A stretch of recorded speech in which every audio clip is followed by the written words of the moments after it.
Boa tarde a todos. Dando continuidade, então, ao 18º Congresso Brasileiro de Direito Internacional, cujo tema central é a biodiversidade, mobilidade e integração, recebemos o professor Dr. Luiz Alexandre Carta Winter, quem é professor titular da PUC Paraná, na graduação e no stricto sensu, em Direito Internacional e Direito Internacional Econômico, professor titular da Unicuritiba, em Direito Internacional e Comércio Internacional, e coordenador do NEAD, além de ser um querido amigo e estudioso dos temas do direito da integração, que é um dos eixos centrais desse congresso. Sem mais delongas, e para não perdermos o tempo da exposição do professor Luiz Alexandre, passo de imediato a palavra a ele. Bem-vindo, professor. Obrigado, professor Luciane. É uma satisfação, mesmo que vamos nos ver apenas em vídeo. Temos a vantagem e a desvantagem da tecnologia, que o coronavírus nos proporciona. Afinal de contas, qual é a vantagem? Nós estamos ligados ao mundo todo. É o maior congresso da história do evento do professor Wagner. Nunca tivemos tantos professores graças exatamente à tecnologia. Por outro lado, exatamente por dependermos dessa tecnologia, muitas vezes temos um probleminha, acontece de vez em quando, trava o computador, cai a internet, isso faz parte do sistema. Então, ter paciência em relação a isto.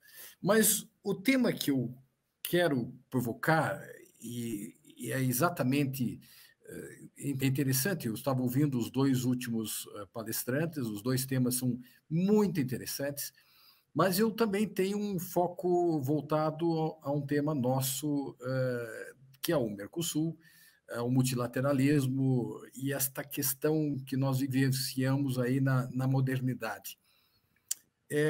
Primeiro, então, cumprimentar aos organizadores do 18º Congresso de Direito Internacional, na pessoa do professor Wagner Menezes e na pessoa da nossa presidente de mesa, a doutora Luciane Clay Vieira. Cumprimentar a todos aqui presentes.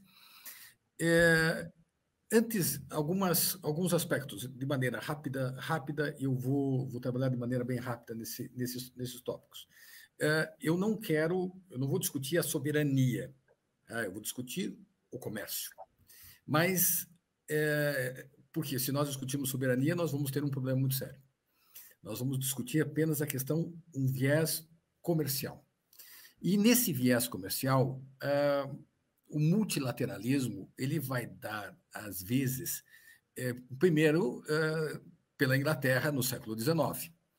A concepção da Inglaterra vitoriosa até então, que proporciona, inclusive, a construção de uma obra monumental, que vocês conhecem, a Era do Capital.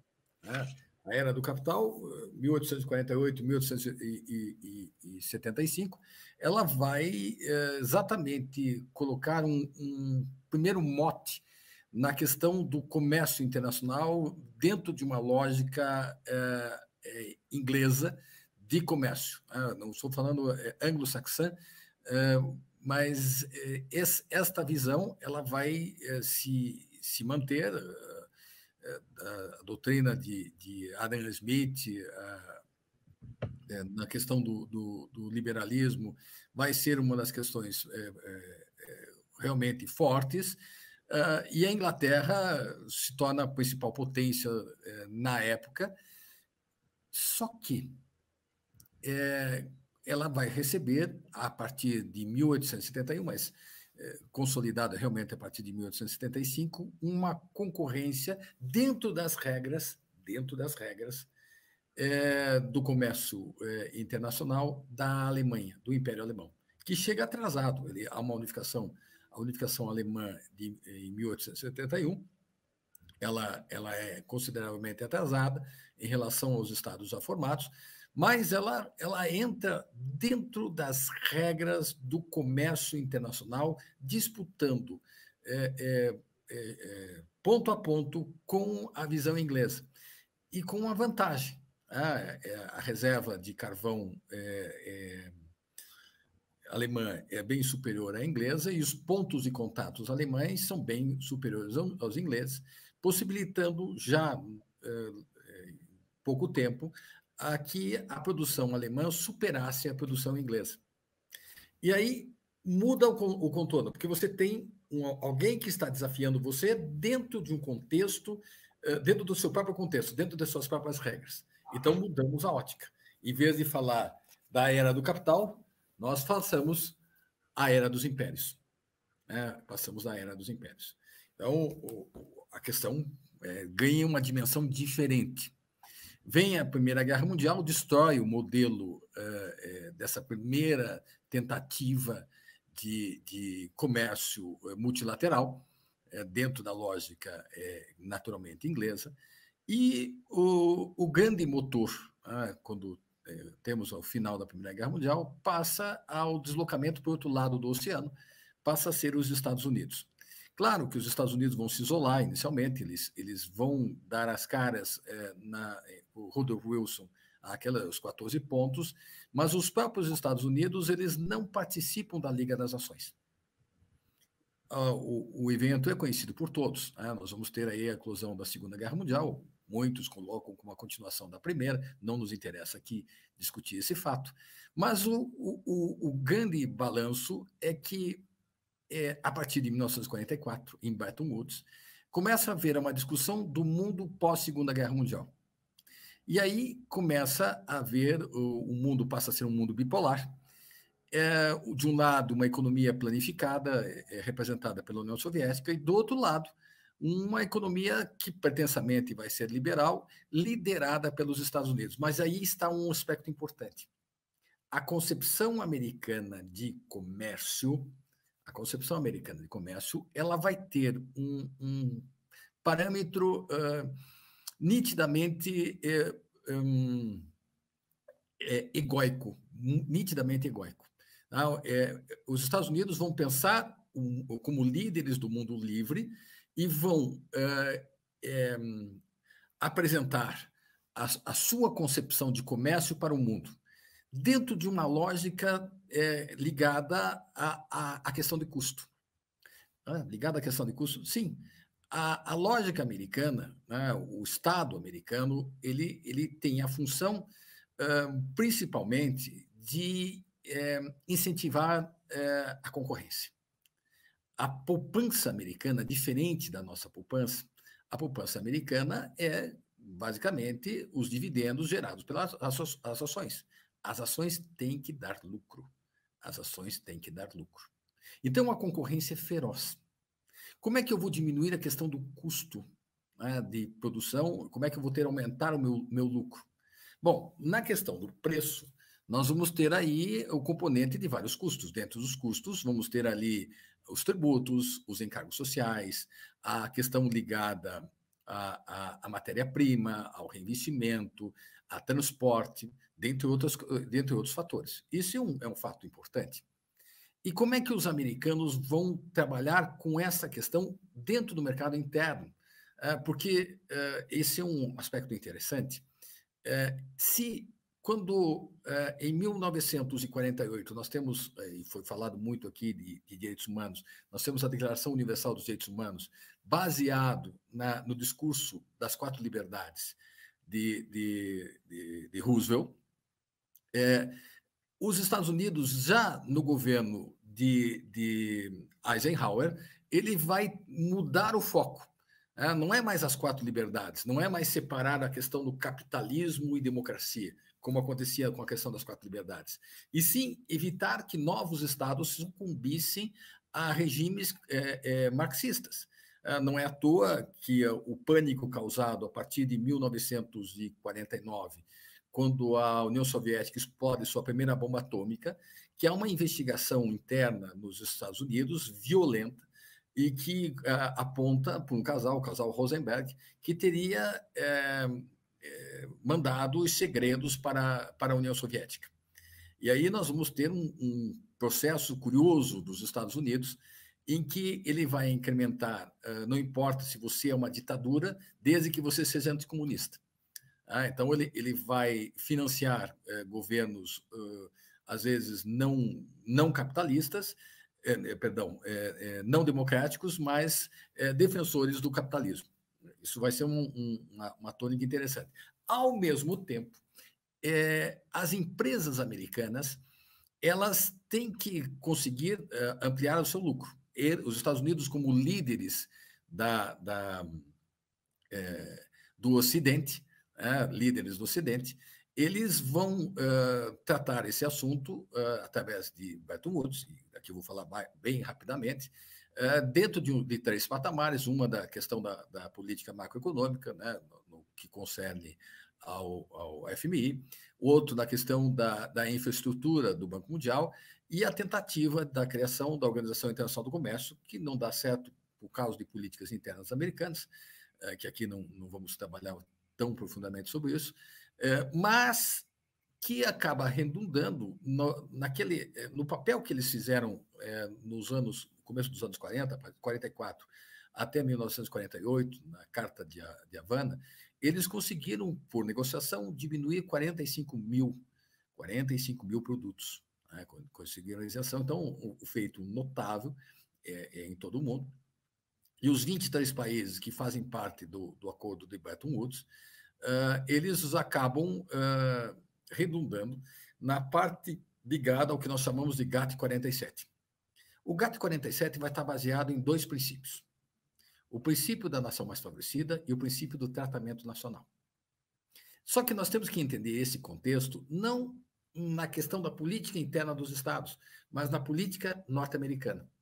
Sempre na política norte-americana, senão nós cometemos um erro. Na política americana, qual que é a fórmula que foi encontrada para você diminuir os custos e dinamizar os lucros? Eu vou retirar a empresa do meu território e vou colocar em regiões menos desenvolvidas. Mas eu preciso de salvaguardas. Então, na cláusula da nação mais favorecida, eu não vou cobrar imposto de importação. Legal. Mas, na questão do tratamento nacional, eu vou fazer com que as empresas estrangeiras e seus produtos estabelecidos nesses terceiros estados, eles tenham direito ao mesmo tratamento oferido às empresas nacionais. O professor José Carlos Magalhães tem uma obra que é o Direito Internacional Econômico. Ele trabalha muito bem alguns aspectos relativos a isto, dizendo que vai ter um ganho secundário essas empresas se estabelecerem no terceiro mundo, elas vão ter um ganho secundário. Elas vão pagar mais do que se paga para o pessoal de empresas semelhantes naquele país, mas muito menos do que se paga nos Estados Unidos, por exemplo. E temos uma eclosão, a partir da década de 50, de empresas transnacionais ou multinacionais, aqui a alcunha não nos interessa muito, a denominação, nos terceiros estados. E, ao mesmo tempo, os Estados Unidos eles conseguem fazer com que a discussão sobre o comércio se faça através de rodadas, e nós vamos ter rodadas periódicas para discutir basicamente o quê? A não cobrança do imposto de importação. É claro que o GATT 47 ele vai ter uma vantagem, afinal de contas, se nós pensarmos que até 1933, no Brasil, 95% da arrecadação do Estado era derivado do imposto de importação. Nós importávamos tudo, né? Vendíamos o café e importávamos tudo. Então, esse é um ponto crucial. Como é que, então, logo depois, 13 anos depois, o Brasil vai aderir a esse GATT 47 que prega a não cobrança do imposto de importação? Porque no próprio bojo do tratado existia a previsão de que se fizesse a utilização do princípio da cláusula da nação mais favorecida não como regra, mas como exceção. Ou seja, a possibilidade de criar blocos econômicos. Eu vou aplicar até a criação de blocos econômicos. Nós temos aí os primeiros blocos a partir do GATT 47, né? Seja aí a Comunidade Econômica Europeia, que vai reunir tanto o Euratom como a Benelux, como a SECA. que vão fazer, são as comunidades europeias. Vamos ter a tentativa em 1960 da ALAUC.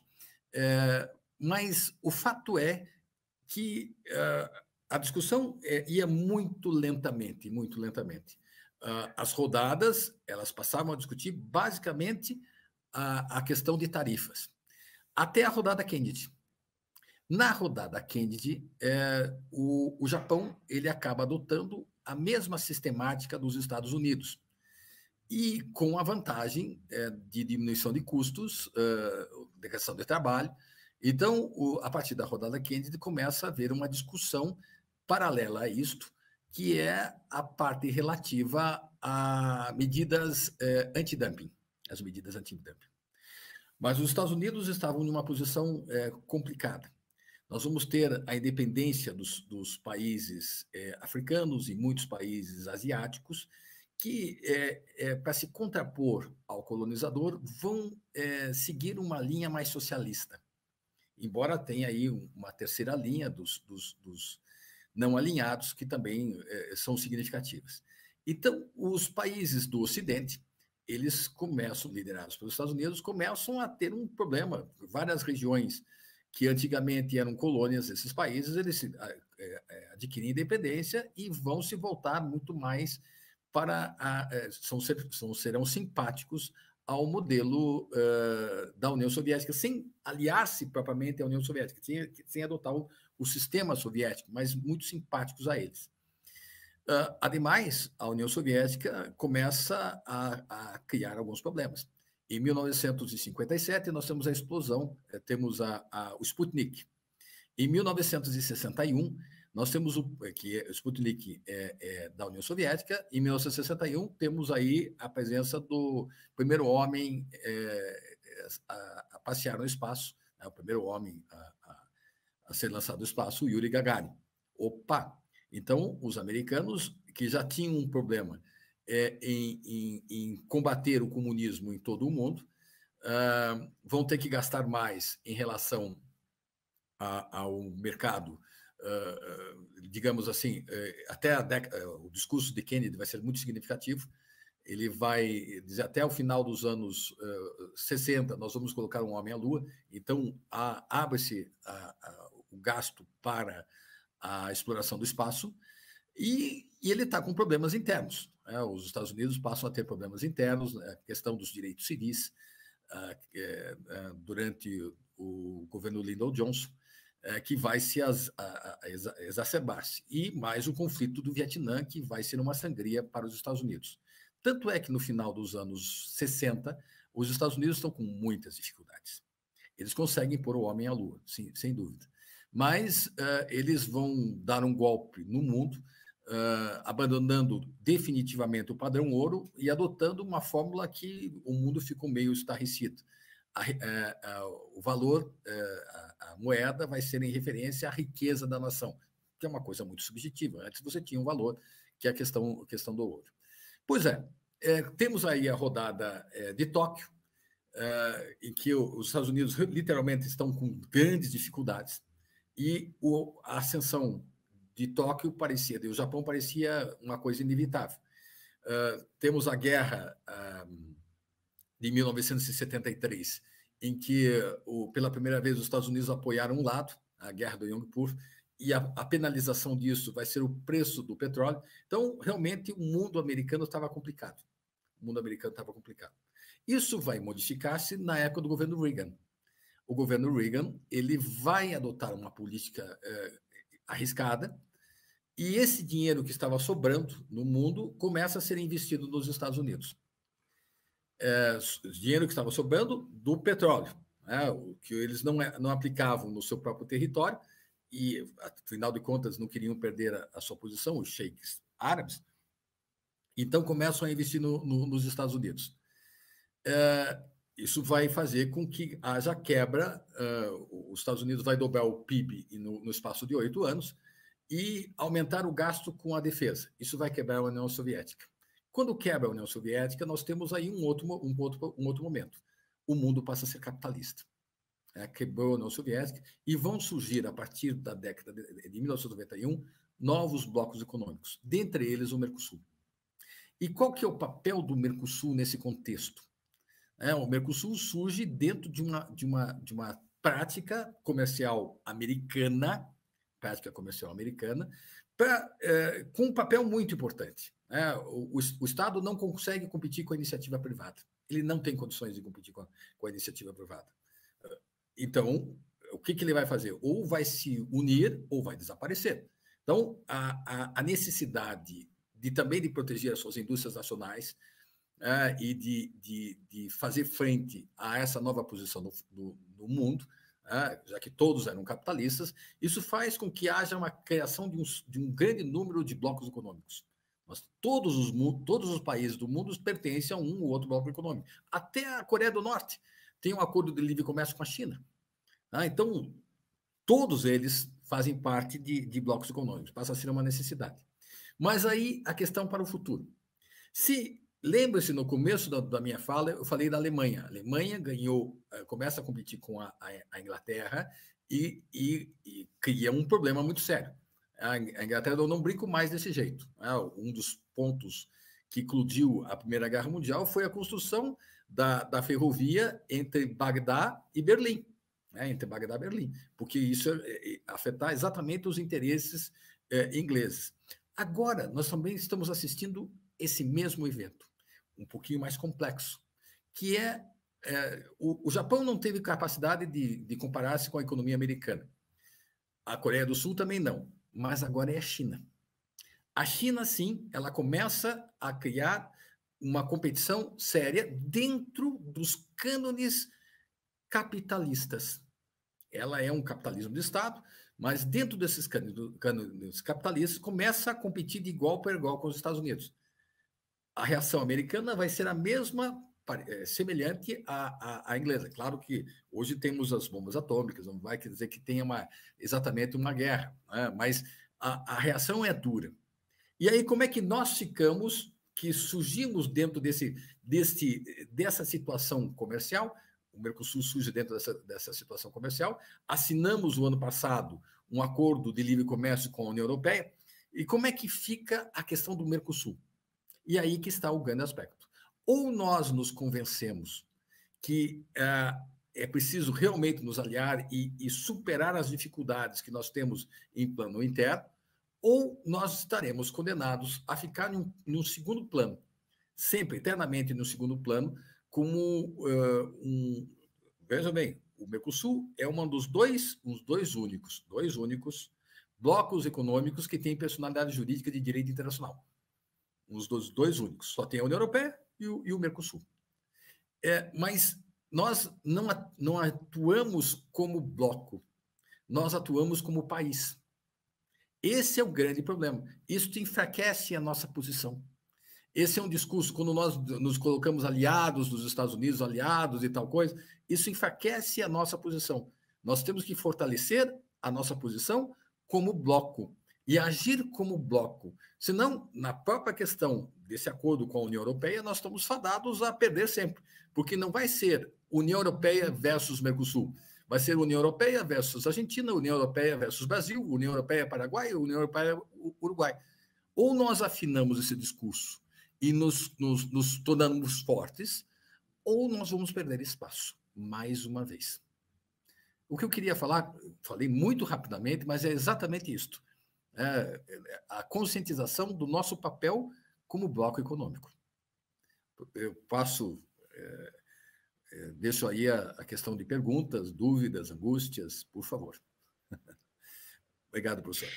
Professor Luiz Alexandre, muitíssimo obrigada pelas suas palavras, pelo feedback a respeito do surgimento do multilateralismo, já contando com o protagonismo da Inglaterra, que depois passou para os Estados Unidos, e a questão da União Soviética, até chegar nos tempos atuais, com essa tensão que existe entre Estados Unidos e China, né? E o próprio esvaziamento que está acontecendo da OMC dentro desse sistema multilateral atualmente.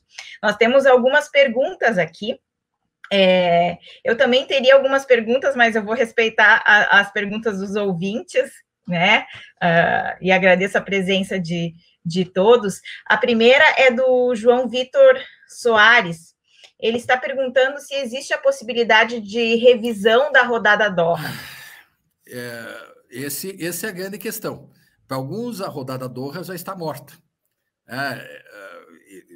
Porque se nós temos dentro da OMC funciona o consenso negativo. Quem é contra? Não é todos a favor, quem é contra? E sempre nós temos aí o papel do Brasil foi protagonista 3 vezes. Ele principalmente na questão, e ele tinha razão, vejam bem, o Brasil tinha razão, porque quando termina a rodada do Uruguai, em 1996, nós temos um acordo que é feito em Singapura, que vai mudar a concepção ligada ao acordo sobre subsídios. E o conceito de subsídios que é aprovado pelos países desenvolvidos afetam terrivelmente os países em desenvolvimento.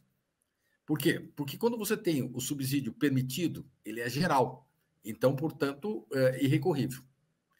E o subsídio que não permitido, ele é específico, portanto, é recorrível. Ele vai ser recorrível. Recorrível quem? A OMC. E a questão, se você fala um subsídio para a agricultura, é toda a agricultura. Mas não dá para falar a mesma coisa do subsídio para a indústria. A indústria metal-mecânica é completamente diferente da indústria têxtil, que é completamente diferente da indústria de imóveis, são realidades diferentes. Por isso que nós passamos a ter uma desvantagem. E quando o Brasil bloqueia a questão da rodada de Doha, ele vai bloquear a questão da rodada de Doha, dizendo, olha, vocês querem... A grande discussão era a abertura dos serviços. Mas vocês querem abrir o serviço? Tudo bem, mas eu quero uma contrapartida. Eu quero rediscutir a questão dos subsídios. E ele estava certo. E o Brasil estava certo. E a partir da terceira vez, nós concordamos. Tá bom, esse é o limite de vocês, tudo bem. Mas daí foi a Argentina. A Argentina disse, não aceito dessa maneira. Também bloqueou a rodada de Doha. Então, há um enfraquecimento, sem dúvida, somado não só com a rodada em si, mas com a posição americana a partir de Trump, há um retorno americano a um bilateralismo, um certo isolamento em relação às organizações internacionais. Então, nós estamos passando um período extremamente conturbado.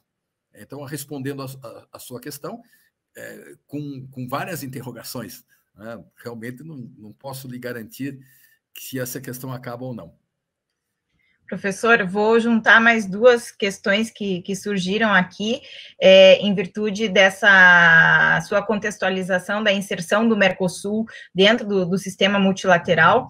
E aí nós temos uma pergunta do Lucas Rossi, se a inclusão de outros países da América do Sul poderia ajudar nesse protagonismo do Mercosul, e eu vou juntar com a pergunta do professor Cláudio Moreno, no sentido de se o senhor acredita que temos um ambiente político dentro do Mercosul que possa aprofundar ainda mais a integração. Puxa, são questões complicadas, mas vamos por etapas. O Mercosul é um subbloco da ALAD. É o subbloco da ALAD. Ele está aberto, ali no artigo 20 do tratado, ele está aberto à adesão de novos países da ALAD, e isso está acontecendo. Houve primeiro a Venezuela, que está suspensa por questões do não cumprimento da cláusula democrática. Está pronto, a entrada da Bolívia está pronta para o ingresso no Mercosul, só dependendo da aprovação dos congressos nacionais. Então, está tudo pronto para entrar. O Chile não entrou porque ele adota uma política, a taxa de importação do Chile é menor do que o praticado dentro do âmbito do Mercosul.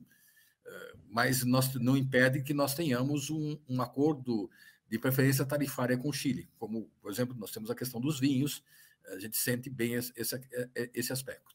Agora, o problema passa a ser o ambiente político dentro do Mercosul para a integração. O aspecto principal é que o Mercosul é o único bloco econômico do planeta em que todos os estados são presidencialistas. Isso é um problema. E qual que é o problema? Porque o sistema presidencialista, no âmbito da América do Sul, ele é um sistema muito mais centrado a um certo caudilismo, A questão, a política não é estável na América do Sul, em razão de que nós não temos um programa propriamente político, nós temos um programa de poder, sempre temos um programa de poder. Então, o Mercosul ora avança, ora diminui, em razão muito mais dos interesses de quem está no poder. Só que, apesar disto, nós podemos falar de Mercosul social, coisa que não se falava antes, de Mercosul educacional, coisa que não se pensava antes, porque esses 29 anos de existência do Mercosul é um trabalho de formiguinha, tá? Apesar dos governantes. Claro que eu gostaria que nós estivéssemos numa união econômica, né? Ou pelo menos no mercado comum, em um mercado comum. Claro que gostaria, mas eu entendo que, apesar de todas as campanhas até contra de parte da imprensa, as campanhas até contra de partes de setores de governo, o processo de integração vai avançando de maneira lenta e gradual. Ele continua avançando. É evidente que nosso atual governo ele nem compreende, alguns nem sabem o que é uma união aduaneira. Mas, sem dúvida nenhuma, nós temos aí um avanço significativo, se pensarmos em termos de história. Então, a pergunta é se a questão política ela vai ser uma questão decisiva para maior ou menor integração. Hoje eu posso dizer para vocês o seguinte: apesar de nossos governos, o Mercosul continua, porque ele extrapolou a questão simplesmente política.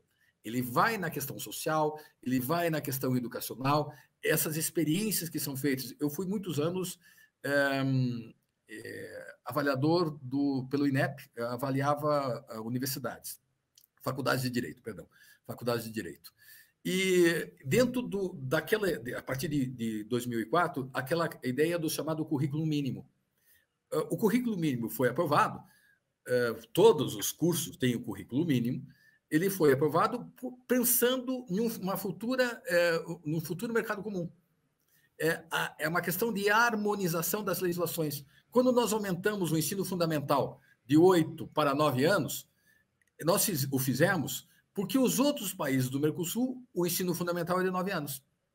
Claro que nós fizemos o método Tabajara, tudo bem, nós usamos o pré-2 como primeiro ano, mas o fato é que o ensino fundamental aqui também passa a ser de 9 anos, como de todos os outros países do Mercosul. E é isso que eu chamo a atenção de vocês.